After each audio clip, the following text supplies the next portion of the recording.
Hello बच्चों, कैसे हैं आप। उम्मीद करती हूँ आप बढ़िया और एकदम मज़े में होंगे, खुश होंगे और लाइफ को एंजॉय कर रहे होंगे। बिल्कुल बच्चों, खुश रहिए, स्वस्थ रहिए, मस्त रहिए, यही तो ज़िंदगी है। तो चलिए रहते हैं हम खुश और पढ़ते हैं अपने अध्याय को।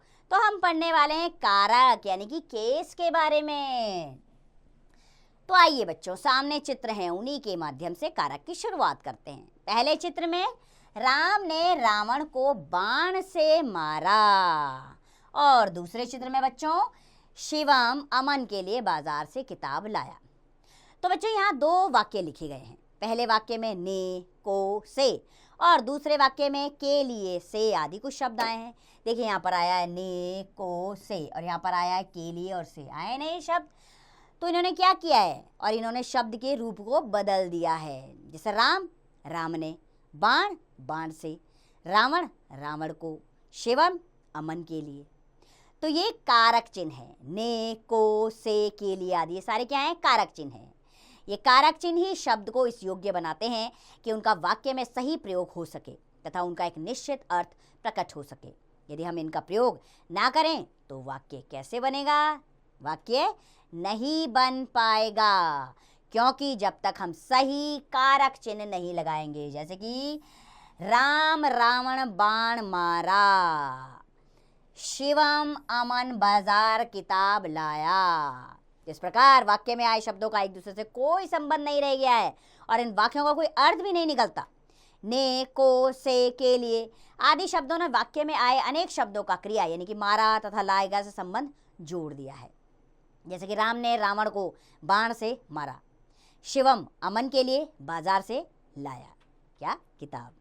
तो इस प्रकार एक शब्द का दूसरे से बनता हुआ क्रिया से मिल गया और वाक्य पूरा हो गया। इसका कुछ अर्थ भी निकल आया। अर्थात संज्ञा या सर्वनाम के जिस रूप से उसका संबंध क्रिया के साथ जाना जाता है उसे कारक कहते हैं। जैसे कि राम ने रावण को बाण से आदि, ये सारे क्या हैं, आपके कारक चिन्ह हैं। चलिए बढ़ते हैं अब विभक्ति की ओर। जैसे कि राम ने रावण को बाण से आदि तो कारक हैं, और ने, को, से आदि क्या है, ये शब्द चिन्हों को व्याकरण में विभक्ति कहते हैं। अर्थात कारकों की स्पष्टता के लिए संज्ञा या सर्वनाम के आगे जो प्रत्यय लगाए जाते हैं वे विभक्तियां अथवा परसग कहलाते हैं। तो आइए अब इनके बारे में भी जानकारी तो ले ही ली जाए। जानेंगे हम कारक के भेद, काइंड्स ऑफ केस। हिंदी में कारक के निम्नलिखित 8 भेद हैं। प्रत्येक कारक का अपना एक निश्चित चिन्ह होता है। जैसे कि पहला कारक है कर्ता कारक, लक्षण है काम करने वाला कर्ता होता है, इसका चिन्ह है ने।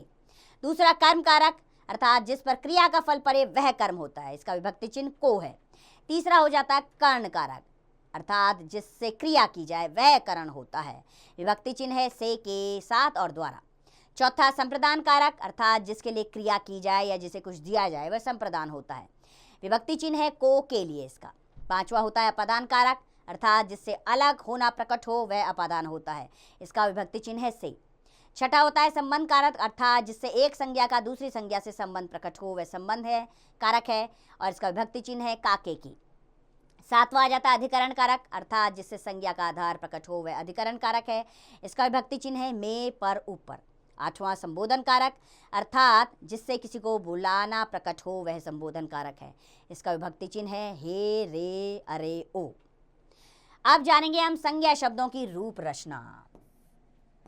तो पहले जानेंगे हम देव, अकारांत पुल्लिंग शब्द। जैसे कर्ता, कर्ता को एक वचन में बोलेंगे देव ने, देवों ने, यानी कि इसकी विभक्ति के साथ।